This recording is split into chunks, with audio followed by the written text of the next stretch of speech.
Selamat datang di channel Audiobook Indonesia. Di channel ini, kamu bisa mendengarkan novel-novel terjemahan dalam bahasa Indonesia. Mau request novel? Silahkan tulis novel yang kamu mau pada kolom komentar. Selamat mendengarkan! Harry Potter dan Kamar Rahasia Bab 17 Pewaris Slytherin. Harry berdiri di ujung kamar sangat panjang, berpenerangan remang-remang.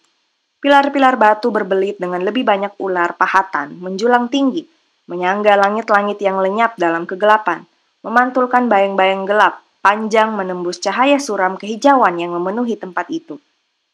Dengan jantung berdegup sangat keras, Harry berdiri mendengarkan keheningan yang menusuk. Mungkinkah si Basilix bersembunyi di sudut remang-remang, di balik pilar, dan di manakah Ginny? Dia mengeluarkan tongkatnya dan bergerak maju di antara pilar-pilar ular. Setiap langkah hati-hatinya dipantulkan menjadi gema keras oleh dinding-dinding yang suram. Matanya dijaganya agar tetap menyipit, siap dipejamkan kalau ada gerakan sekecil apapun. Lubang-lubang mata ular batu yang kosong rasanya mengikutinya. Lebih dari sekali, dengan hati mencelos, Harry mengira salah satu di antaranya bergerak. Kemudian ketika dia berhadapan dengan pasangan pilar terakhir, tampak patung setinggi kamar itu menjulang, tegak berlatarkan dinding belakang. Harry harus menjulurkan leher untuk mendongak ke wajah raksasa di atas. Kesannya antik dan seperti monyet, dengan jenggot panjang tipis yang terjulur hampir sampai ke ujung batu. Kesannya antik dan seperti monyet, dengan jenggot panjang tipis yang terjulur hampir sampai ke ujung jubah batunya. Di bawah jubah itu, dua kaki abu-abu yang luar biasa besar berdiri kokoh di antara lantai kamar yang licin. Di bawah jubah batu itu, dua kaki abu-abu yang luar biasa besar berdiri kokoh di lantai kamar yang licin. Dan di antara dua kaki itu, terbaring menelungkup sosok kecil berjubah hitam dengan rambut merah menyala. "Ginny!" Harry bergumam, melompat mendekatinya dan berlutut. "Ginny, jangan mati! Jangan mati dong!" Dilemparnya tongkatnya ke pinggir, diraihnya bahu Ginny dan dibaliknya tubuhnya. Wajahnya seputih pualam dan sama dinginnya. Tetapi matanya terpejam, jadi dia tidak membatu. Tapi kalau begitu, tentunya dia... "Ginny, bangunlah!" Harry bergumam putus asa mengguncang-guncangnya, dan kepala Ginny terkulai lunglai dari kanan ke kiri. "Dia tidak akan bangun," terdengar suara pelan. Harry terlonjak kaget dan berputar pada lututnya. Seorang anak laki-laki jangkung berambut hitam sedang bersandar ke pilar yang paling dekat, mengawasi. Tepi-tepi tubuhnya mengabur aneh, seakan Harry memandangnya lewat jendela berkabut. Namun jelas sekali siapa dia. Tom Riddle? Riddle mengangguk, tanpa melepas pandangannya dari wajah Harry. "Apa maksudmu dia tidak akan bangun?" kata Harry putus asa. Dia masih hidup, kata Riddle. Tapi hanya sekadarnya. Harry terpaku memandang anak laki-laki itu. Tom Riddle bersekolah di Hogwarts 50 tahun yang lalu, tetapi sekarang dia berdiri di situ. Cahaya berkabut bersinar di sekelilingnya, tak sehari pun lebih tua dari usianya waktu itu, yakni 16 tahun. "Apakah kau hantu?" tanya Harry ragu-ragu. "Memori," kata Riddle pelan. "Diawetkan dalam buku harian selama 50 tahun. Riddle menunjuk ke lantai dekat jari-jari kaki raksasa si patung. Di situ menggeletak terbuka buku harian kecil hitam yang ditemukan Harry di toilet Myrtle merana. Sejenak dia heran bagaimana buku itu bisa sampai di situ. Tetapi ada hal-hal yang lebih mendesak yang harus ditangani. "Kau harus membantuku, Tom," kata Harry, mengangkat kepala Ginny lagi. "Kita harus keluar dari sini. Ada Basilix. Aku tak tahu dia ada di mana, tetapi dia bisa datang setiap saat. Tolonglah aku." Riddle tidak bergerak. Harry bersimbah keringat berhasil setengah mengangkat Ginny dari lantai dan membungkuk untuk memungut tongkatnya lagi. Tetapi tongkatnya sudah tak ada. "Apakah kau melihat?" Dia menengadah. Riddle masih mengawasinya, memilin tongkat Harry dengan jari-jarinya. "Terima kasih," kata Harry, mengelurkan tangan meminta tongkatnya. Senyum mereka di sudut-sudut bibir Riddle. Dia terus menatap Harry dengan santai memilin-milin tongkatnya. "Dengar," kata Harry mendesak. Lututnya merosot terbebani berat Ginny. "Kita harus pergi. Kalau Basilix datang..." "Dia tidak akan datang kalau tidak dipanggil," kata Riddle tenang. Harry menurunkan kembali Ginny ke lantai, tak kuat lagi menggendongnya. "Apa maksudmu?" katanya. "Sini, kembalikan tongkatku. Siapa tahu aku nanti memerlukannya." Senyum Riddle melebar. "Kau tidak akan memerlukannya," katanya. Harry memandangnya heran. "Apa maksudmu aku tidak akan..." "Aku sudah lama sekali menunggu kesempatan ini, Harry Potter," kata Riddle. "Menunggu kesempatan melihatmu, bicara denganmu." "Dengar," kata Harry, kehabisan kesabaran. "Kurasa kau tidak paham. Kita berada di kamar rahasia, kita bisa bicara nanti." "Kita akan bicara sekarang," kata Riddle, masih tersenyum lebar, dan mengantongi tongkat Harry. Harry terbelalak menatapnya. Ada hal sangat ganjil terjadi di sini. "Bagaimana Ginny bisa jadi seperti ini?" tanyanya lambat-lambat. "Nah, itu baru pertanyaan menarik," kata Riddle ramah. "Dan ceritanya panjang. Kurasa alasan sebenarnya Ginny Weasley seperti ini adalah karena dia membuka hatinya dan menumpahkan semua rahasianya kepada orang asing yang tidak kelihatan." "Apa yang kau bicarakan?" tanya Harry. "Buku harian," kata Riddle. "Buku harianku. Si kecil Ginny sudah berbulan-bulan menulis dalam buku itu, mencurahkan kepadaku segala kecemasan dan ketakutannya. Bagaimana kakak-kakaknya menggodanya, bagaimana dia masuk ke sekolah ini dengan jubah dan buku bekas, dan betapa..." Mata Riddle berkilat-kilat. Menurut perasaannya, si Harry Potter yang terkenal hebat dan baik hati itu tidak akan pernah menyukainya. Selama berbicara, mata Riddle tidak pernah meninggalkan wajah Harry. Di dalam matanya tampak rasa lapar. "Membosankan sekali harus mendengarkan masalah-masalah konyol anak perempuan 11 tahun, dia meneruskan. "Tetapi aku sabar. Aku membalas tulisannya. Aku penuh simpati. Aku baik hati. Ginny jadi sangat menyayangiku. Tak seorang pun pernah mengerti aku seperti kau, Tom. Aku senang sekali mendapat buku harian ini untuk curhat. Rasanya seperti punya teman yang bisa kubawa-bawa di sakuku." Riddle tertawa, melengking. Dingin, tawa yang tidak cocok untuknya. Tawanya membuat bulu kuduk Harry berdiri. "Walaupun aku sendiri yang bilang, Harry, aku selalu bisa memikat orang-orang yang kuperlukan. Jadi Ginny mencurahkan jiwanya kepadaku, dan kebetulan memang jiwanya lah yang kuinginkan. Aku semakin lama menjadi semakin kuat dengan melahap ketakutannya yang paling dalam, rahasianya yang paling gelap. Aku menjadi berkuasa, jauh lebih berkuasa daripada Miss Weasley kecil. Cukup berkuasa untuk mulai memberi makan Miss Weasley dengan beberapa rahasiaku, mulai menuangkan sedikit jiwaku ke dalam dirinya." "Apa maksudmu?" kata Harry yang mulutnya sudah menjadi amat kering. "Apakah kau belum menebaknya, Harry Potter?" kata Riddle pelan. "Ginny Weasley membuka kamar rahasia. Dia mencekik ayam-ayam jantan sekolah dan menulis pesan-pesan ancaman di dinding. Dia melepas ular Slytherin kepada 4 anak darah lumpur dan kucing si Squib." "Tidak," bisik Harry. "Ya," kata Riddle kalem. "Tentu saja, awalnya dia tidak tahu apa yang dilakukannya. Menggelikan sekali. Sayang, kau tidak bisa melihat tulisan-tulisan baru di buku hariannya. Jauh lebih menarik daripada sebelumnya. Dear Tom," dia menirukan, mengawasi wajah Harry yang ngeri. "Kurasa aku kehilangan ingatanku. Ada bulu-bulu ayam jantan menempel di jubah-jubahku, dan aku tak tahu bagaimana bulu-bulu itu bisa ada di situ. Dear Tom, aku tidak bisa ingat apa yang kulakukan pada malam Halloween, tetapi ada kucing yang diserang dan bagian depan jubahku kena cipratan air. Dear Tom, Percy berkali-kali berkata aku pucat dan tidak seperti biasanya. Kurasa dia mencurigaiku. Hari ini ada serangan lagi dan aku tidak tahu di mana aku saat itu. Tom, apa yang harus kulakukan? Kurasa aku akan jadi gila. Kurasa akulah yang menyerang orang-orang itu, Tom." Tangan Harry mengepal. Kuku-kukunya menancap dalam ke telapak tangannya. "Butuh waktu lama sekali bagi si kecil Ginny yang bodoh untuk berhenti mempercayai buku hariannya," kata Riddle. "Tetapi akhirnya dia menjadi curiga dan mencoba membuangnya. Dan saat itulah kau masuk, Harry. Kau menemukan buku harian itu, dan aku tak bisa lebih senang lagi. Dari begitu banyak orang yang bisa memungut buku harian itu, kaulah orangnya. Orang yang paling ingin kutemui." "Dan kenapa kau ingin menemuiku?" kata Harry. Kemarahan menjalari seluruh tubuhnya dan perlu berusaha keras untuk membuat suaranya mantap. "Ya, begini. Ginny menceritakan padaku segalanya tentangmu, Harry," kata Riddle.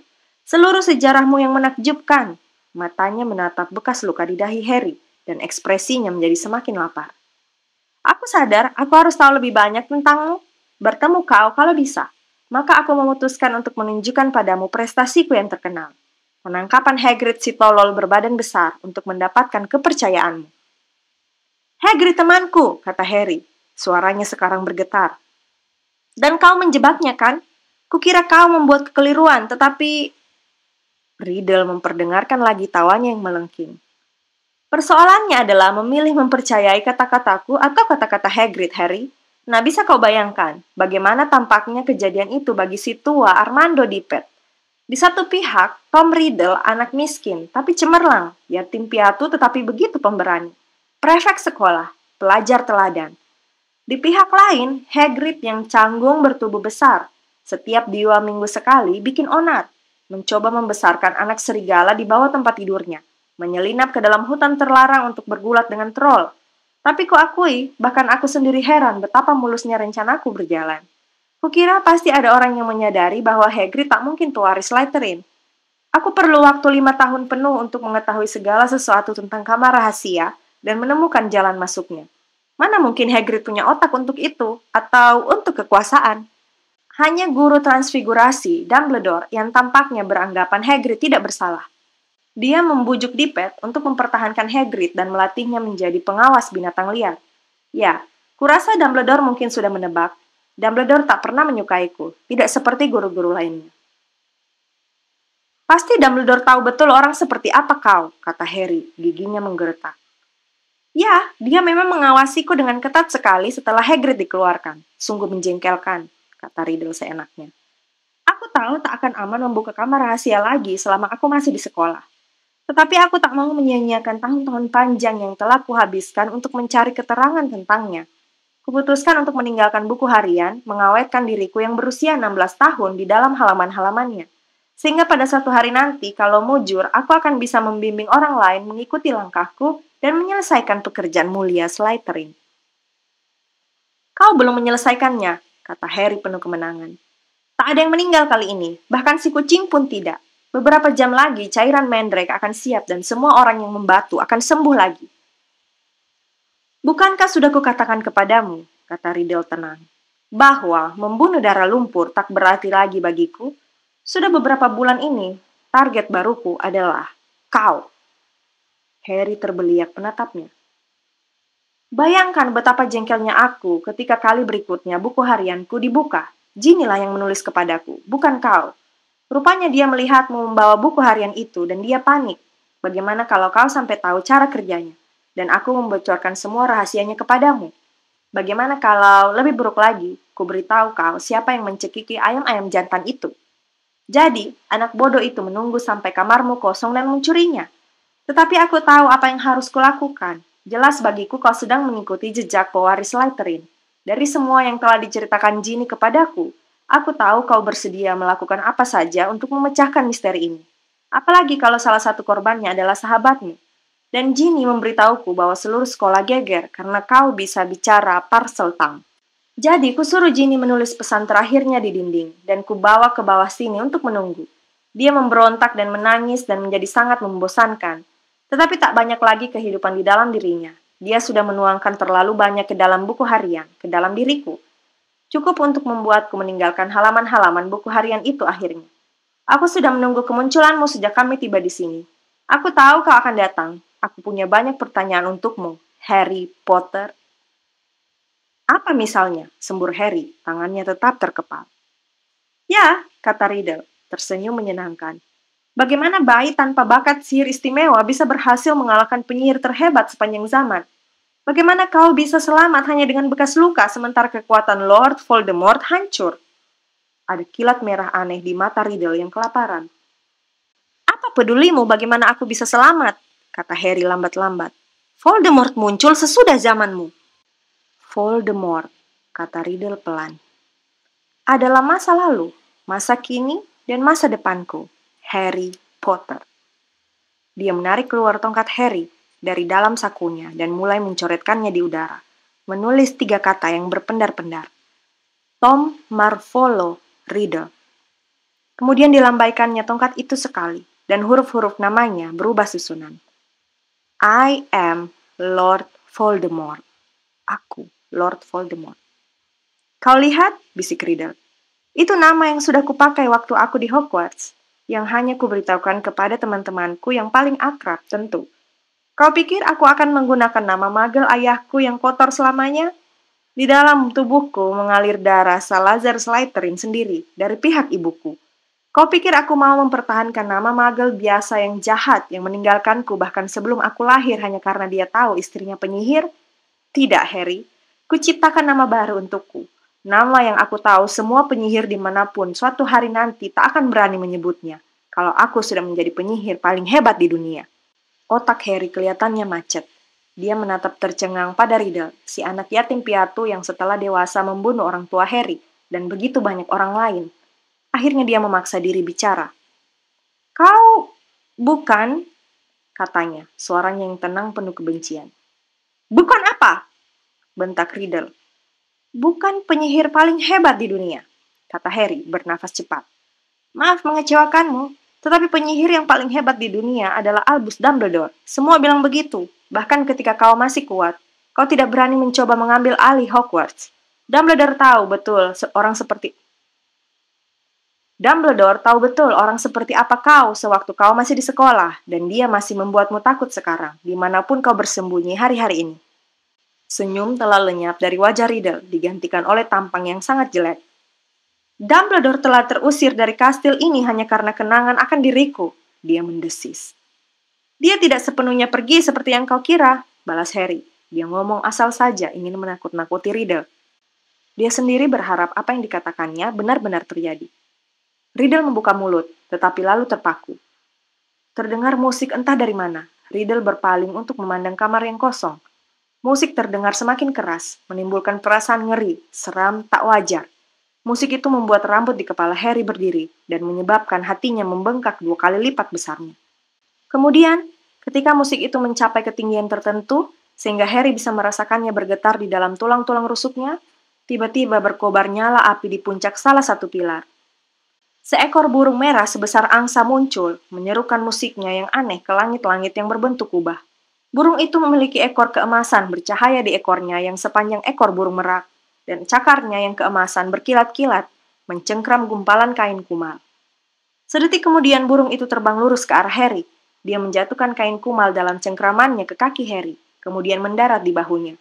Ketika dia melipat sayapnya yang besar, Harry mendongak dan melihat paruhnya yang panjang, tajam, keemasan, dan matanya yang seperti manik-manik. Burung itu berhenti bernyanyi. Dia berdiri diam dan hangat di sisi pipi Harry, menatap tajam Riddle. Itu Phoenix, kata Riddle, balas memandangnya dengan galak. Fox? Desa Harry. Dia merasa cakar keemasan si burung meremas bahunya dengan lembut. Dan itu, kata Riddle sekarang mengawasi kain kumal yang dijatuhkan Fox. Itu topi seleksi tua milik sekolah.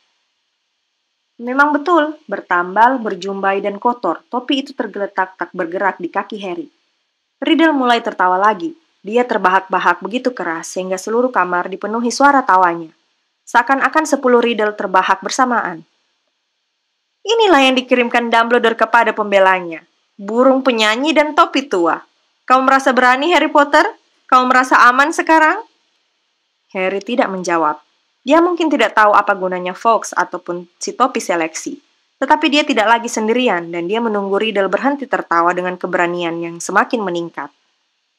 Kembali ke persoalan kita, Harry, kata Riddle, masih tersenyum lebar. 2 kali, di masa lalumu, di masa depanku, kita sudah bertemu. Dan 2 kali aku gagal membunuhmu. Bagaimana kau bisa selamat? Ceritakan padaku semuanya. Makin lama kau bicara, dia menambahkan pelan. Makin lama kau hidup. Harry berpikir cepat, menimbang-nimbang kemungkinannya. Riddle memiliki tongkatnya. Dia, Harry, memiliki Fox dan topi seleksi. Tak satu pun dari keduanya bisa banyak membantu dalam duel. Kelihatannya memang buruk, tetapi semakin lama Riddle berdiri di sana, semakin berkurang kehidupan di dalam tubuh Ginny. Dan sementara itu, Harry tiba-tiba menyadari, garis bentuk Riddle menjadi semakin nyata, semakin tegas. Kalau memang dia dan Riddle harus berduel, lebih cepat, lebih baik. Tak ada yang tahu kenapa kau kehilangan kekuatanmu ketika kau menyerangku, Harry berkata mendadak. Aku sendiri juga tak tahu, tetapi aku tahu kenapa kau tak bisa membunuhku, karena ibuku meninggal demi menyelamatkanku. Ibuku yang kelahiran Muggle biasa, dia menambahkan, gemetar menahan marah. Dia mencegahmu membunuhku, dan aku sudah melihat dirimu yang sebenarnya. Aku melihatmu tahun lalu, kau hancur-hancuran. Kau nyaris tidak hidup, itulah hasilnya semua kekuasaanmu. Kau menyembunyikan diri, kau jelek, kau busuk. Wajah Riddle berkeriut, kemudian dia memaksakan senyum mengerikan. Jadi, ibumu meninggal karena menyelamatkanmu? Ya, itu mantra penangkal yang manjur. Aku bisa melihatnya sekarang. Tak ada yang istimewa pada dirimu ternyata. Selama ini aku bertanya-tanya sendiri, karena ada kemiripan-kemiripan aneh di antara kita berdua, Harry Potter. Bahkan kau sendiri pun tentunya telah menyadarinya. Kita berdua berdarah campuran. Yatim piatu dibesarkan oleh Muggle. Mungkin hanya kita berdua lah Parsem Maut yang pernah bersekolah di Hogwarts, sejak Slytherin yang agung sendiri. Bahkan tampang kita berdua pun mirip. Tapi ternyata cuma keberuntungan sajalah yang menyelamatkanmu dariku. Cuma itu saja yang ingin ku ketahui. Harry berdiri tegang, menunggu Riddle mengangkat tongkatnya, tetapi senyum seram Riddle mengembang lagi. Nah, Harry, aku akan memberi sedikit pelajaran bagimu. Ayo, kita adu kekuatan.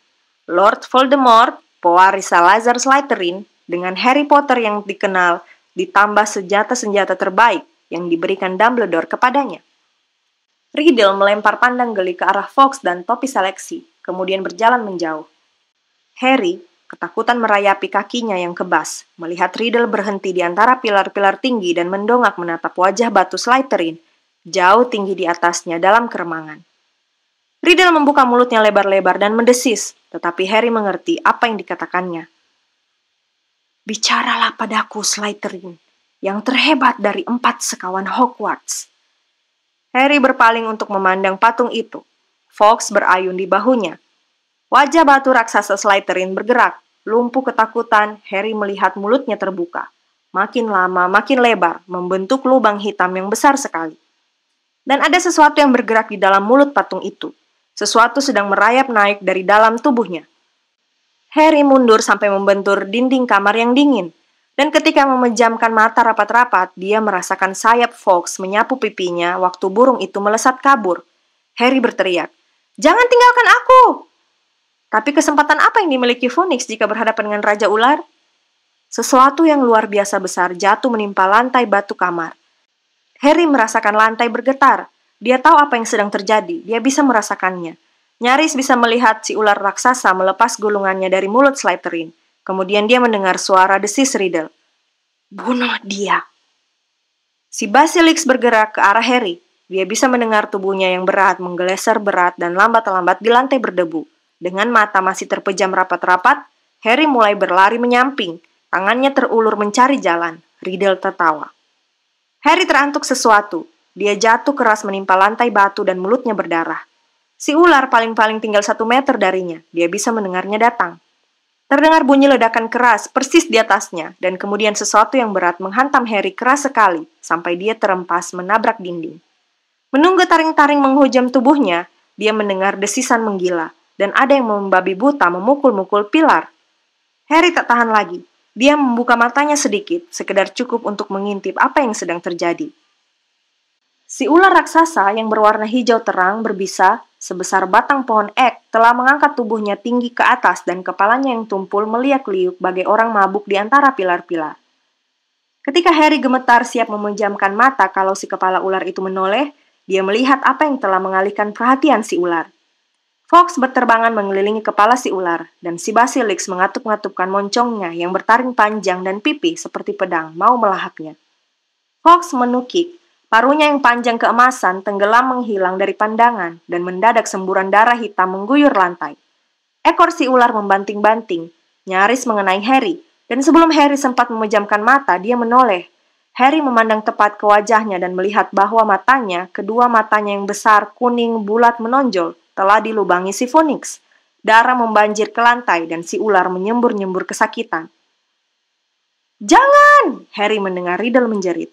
Tinggalkan burung itu! Tinggalkan burung itu! Anak itu di belakangmu!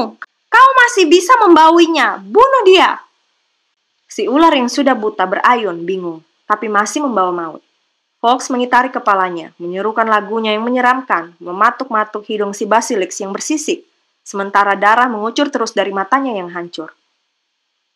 Tolong aku, Bu Harry bergumam panik. Siapa saja, entah siapa. Seekor si ular melucut ke lantai lagi. Harry menghindar. Sesuatu yang lunak mengenai wajahnya. Si Basilix telah menyapu topi seleksi ke tangan Harry. Harry menyambarnya. Tinggal itu yang dia punya, satu-satunya kesempatannya. Dipakainya topi itu di kepalanya dan dilemparnya tubuhnya tiarap ke lantai ketika ekor si Basilix mengayun di atasnya lagi. Tolong aku, Harry membatin. Matanya terpejam rapat di bawah topinya. Tolonglah aku. Tak ada suara menjawab.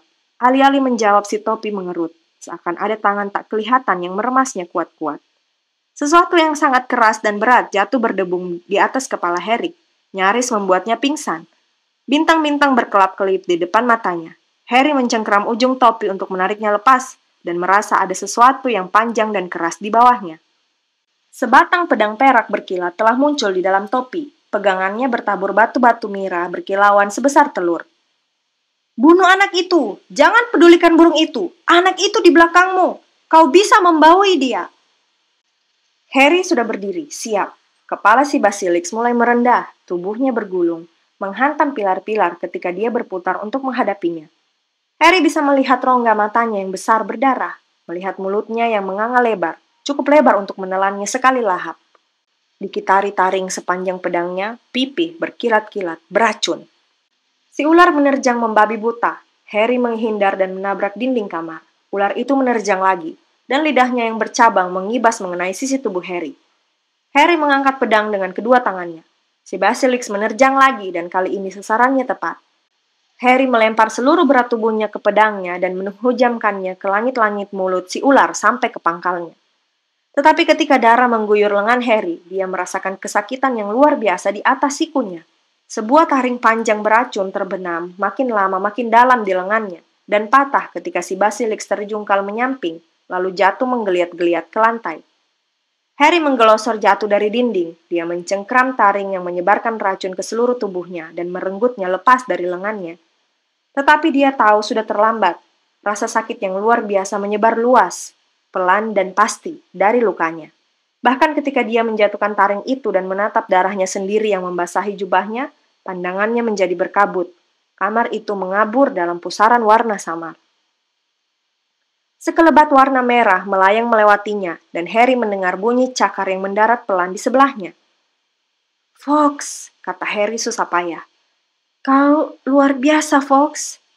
Dia merasa si burung meletakkan kepalanya yang indah, tepat di tempat taring si ular menusuknya. Dia bisa mendengar langkah-langkah kaki yang bergaung mendekat, dan kemudian bayang-bayang gelap bergerak di depannya. Mati kau, Harry Potter! Terdengar suara Riddle di atasnya. Mati! Bahkan burung Dumbledore pun tahu. Kau lihat apa yang dilakukannya, Potter? Dia menangis! Harry mengejapkan mata.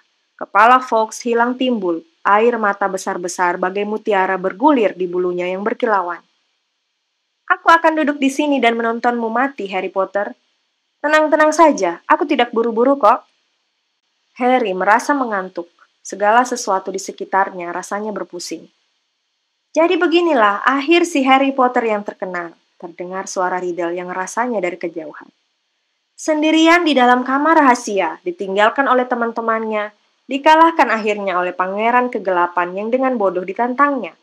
Kau akan segera berkumpul dengan ibu darah lumpurmu tersayang, Harry. Dia memberimu 12 tahun pinjaman, tetapi Lord Voldemort berhasil mengalahkanmu akhirnya.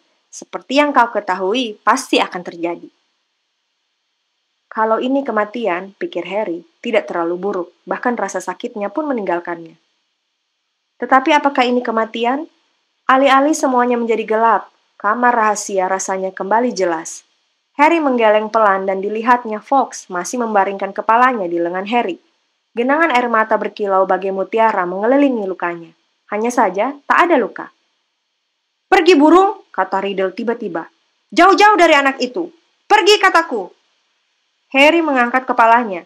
Riddle mengancungkan tongkat Harry kepada Fox. Terdengar letusan seperti senapan dan Fox melesat terbang lagi dalam pusaran emas dan merah tua. Air mata Phoenix, kata Riddle perlahan, memandang lengan Harry. Tentu saja, berhasiat menyembuhkan. Aku lupa. Dia memandang wajah Harry. Tetapi tak ada bedanya, malah aku lebih suka begini. Hanya kau dan aku, Harry Potter. Kau dan aku. Dia mengangkat tongkatnya. Kemudian dengan kepak keras sayapnya, Fawkes kembali melayang di atas dan ada yang terjatuh ke pangkuan Harry, buku harian. Sesaat baik Harry maupun Riddle dengan tongkat masih terangkat memandang buku harian itu. Kemudian tanpa berpikir, tanpa mempertimbangkan, seakan sudah jelas sejak semula dia berniat melakukannya.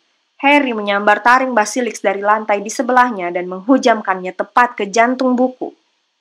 Terdengar jeritan panjang, mengerikan, tajam menusuk. Tinta menyembur dari buku harian itu, deras sekali, mengguyur tangan Harry, membanjiri lantai. Riddle menggeliat dan meliuk, menjerit dan menggapai-gapai, dan kemudian dia telah pergi. Tongkat Harry terjatuh berdentang ke lantai dan kemudian sunyi. Sunyi kecuali bunyi tes tinta yang masih terus mengalir dari buku harian. Racun si Basilisk telah membakar dan meninggalkan lubang berdesis di tengahnya. Gemetar sekujur tubuhnya, Harry bangkit dengan limbung. Kepalanya serasa berputar. Seakan dia baru saja bepergian berkilo-kilometer dengan bubuk flu. Perlahan dipungutnya tongkat dan topi seleksi, dan dengan sentakan keras dicabutnya pedang yang berkilat-kilat dari langit-langit mulut si Basilisk. Kemudian terdengar rintihan pelan dari ujung kamar. Ginny bergerak. Ketika Harry bergegas mendekatinya, Ginny duduk. Matanya yang tercengang bergerak dari sosok raksasa Basilisk yang telah mati ke arah Harry dengan jubah yang basah kuyup oleh darah, dan kemudian ke buku harian di tangannya. Ginny bergidik, menghela nafas dalam-dalam, dan air mata mulai membanjiri wajahnya. Harry, oh Harry, aku berusaha memberitahumu waktu sarapan, tapi aku tak bisa mengatakannya di depan Percy. Akulah pelakunya, Harry, tetapi aku bersumpah, bukan itu mauku. Riddle memaksaku, dia membawaku ke sini, dan bagaimana kau membunuh makhluk itu? Di mana Riddle? Yang terakhir kuingat adalah dia keluar dari dalam buku hariannya. Tak apa-apa, kata Harry, mengangkat buku harian itu dan menunjukkan lubang taring kepada Ginny. Riddle sudah tamat riwayatnya. Lihat, dia dan si Basilisk. Ayo Ginny, kita keluar dari sini. Aku akan dikeluarkan, Ginny terseduh ketika Harry membantunya berdiri dengan kikuk. Aku sudah menunggu-nunggu kesempatan untuk masuk Hogwarts sejak Bill datang. Dan sekarang aku harus pergi. Dan apa yang akan dikatakan Mom dan Dad? Fawkes menunggu mereka, melayang-layang di pintu masuk kamar. Harry mendorong Ginny maju. Mereka melangkahi gulungan bangkai Basilisk yang tak bergerak, menembus keremangan dan kembali ke terowongan. Harry mendengar pintu-pintu batu menutup di belakang mereka dan dengan bunyi desis pelan. Setelah beberapa menit menelusuri terowongan gelap, telinga Harry menangkap bunyi karang digeser pelan di kejauhan. Ron! Teriak Harry, mempercepat langkahnya. Ginny selamat! Dia bersamaku! Didengarnya Ron bersorak tersekat. Mereka menikung di belokan berikutnya dan melihat wajah Ron yang bersemangat melongok dari lubang yang cukup besar yang telah berhasil dibuatnya di reruntuhan karang. Ginny! Ron menjulurkan tangan ke dalam lubang untuk menarik Ginny lebih dahulu. Kau masih hidup! Aku tak percaya! Apa yang terjadi? Dia berusaha memeluk Ginny, tetapi Ginny mendorongnya terisak-isak. Tetapi kau tak apa-apa, Ginny, kata Ron tersenyum kepadanya. Semuanya sudah berakhir. Sudah. Dari mana datangnya burung itu? Fawkes sudah menukik turun dan melewati lubang. Dia milik Dumbledore, kata Harry, menjejalkan diri untuk melewati lubang sempit itu. Dan bagaimana kau bisa punya pedang? Tanya Ron, tercengang melihat senjata berkilat-kilat di tangan Harry. Akan kujelaskan kalau kita sudah keluar dari sini, kata Harry mengerling kepada Ginny. Tapi nanti saja, Harry berkata buru-buru. Menurutnya bukan ide bagus memberitahu Ron sekarang siapa yang membuka kamar rahasia. Tidak di depan Ginny, paling tidak. Di mana Lockhart? Di belakang situ, kata Ron, nyengir dan mengedikan kepala ke ujung lorong, ke arah pipa air. Dia parah banget. Ayo kita lihat. Dipimpin Fawkes yang sayap merah lebarnya mengeluarkan cahaya lembut keemasan dalam kegelapan, mereka berjalan kembali ke mulut pipa. Gilderoy Lockhart sedang duduk di sana, bersenandung tenang sendiri. Ingatannya hilang, kata Ron. Jampi memorinya berbalik menyerangnya sendiri dan bukan menyerang kita. Sama sekali tak ingat siapa dirinya atau di mana dia atau siapa kita. Kusuruh dia ke sini dan menunggu di sini. Dia berbahaya bagi dirinya sendiri. Lockhart menatap mereka semua dengan ramah. Halo, katanya. Tempat yang aneh ya? Kalian tinggal di sini? Tidak, kata Ron, mengangkat alis ke arah Harry. Harry membungkuk lalu menengadah memandang pipa panjang gelap itu. Sudahkah kau pikirkan bagaimana kita bisa kembali ke atas lewat pipa ini? Tanyanya kepada Ron. Ron menggelengkan kepala, tetapi Fox si Phoenix telah menukik turun dan sekarang melayang-layang di depan Harry. Mata manik-maniknya cemerlang di dalam kegelapan. Dia menggoyang-goyangkan bulu-bulu ekornya yang panjang keemasan. Harry menatapnya ragu-ragu. Kelihatannya dia ingin kau memegang, kata Ron, kelihatan bingung. Tetapi kau terlalu berat bagi seekor burung untuk ditarik ke atas. Fox, ujar Harry, bukan burung biasa. Dia cepat-cepat berbalik menghadapi teman-temannya. Kita harus saling berpegangan. Ginny, pegang tangan Ron. Profesor Lockhart? Maksudnya Anda, kata Ron tajam kepada Lockhart. Anda memegang tangan Ginny yang satunya. Harry menyelipkan pedang dan topi seleksi ke ikat pinggangnya. Ron memegang bagian belakang jubahnya, dan Harry mengulurkan tangan memegang bulu ekor Fox yang anehnya terasa panas. Rasa ringan luar biasa mengalir sekujur tubuhnya, dan saat berikutnya dengan bunyi berdesing, mereka terbang ke atas menembus pipa. Harry bisa mendengar Lockhart yang bergantung di bawahnya berkata, Luar biasa, ini seperti sihir. Udara dingin menerpa wajah dan rambut Harry, dan belum puas dia menikmatinya, perjalanan itu sudah berakhir. Mereka berempat mendarat di lantai basah toilet Myrtle merana. Dan saat Lockhart meluruskan topinya, wastafel yang menyembunyikan pipa air itu terpasang kembali ke tempatnya semula. Myrtle terbelalak menatap mereka. Kau masih hidup? Katanya bingung kepada Harry. Janganlah sebegitu kecewa, kata Harry suram sambil melap bercak darah dan lendir dari kacamatanya. Oh, bukan begitu. Aku sudah berpikir kalau kau mati dengan senang hati, kupersilahkan kalau mau berbagi toilet denganku, kata Myrtle, wajahnya merona perak. Kata Ron ketika mereka meninggalkan toilet menuju koridor gelap dan kosong di depannya. Harry, kurasa Myrtle naksir kau. Kau punya saingan, Ginny. Tetapi air mata tetap bercucuran tanpa suara membanjiri wajah Ginny. Kemana sekarang? Tanya Ron, cemas memandang Ginny. Harry menunjuk. Fox memimpin di depan, menebarkan cahaya keemasan di sepanjang koridor. Mereka berjalan mengikutinya, dan beberapa saat kemudian, ternyata mereka tiba di depan kantor Profesor McGonagall. Harry mengetuk dan mendorong pintunya terbuka. Terima kasih sudah mendengarkan audiobook Indonesia. Jangan lupa untuk like, komen, dan subscribe ya. Jika kamu tidak ingin ketinggalan bagian novel berikutnya, silahkan klik tombol lonceng pada bagian bawah video ini.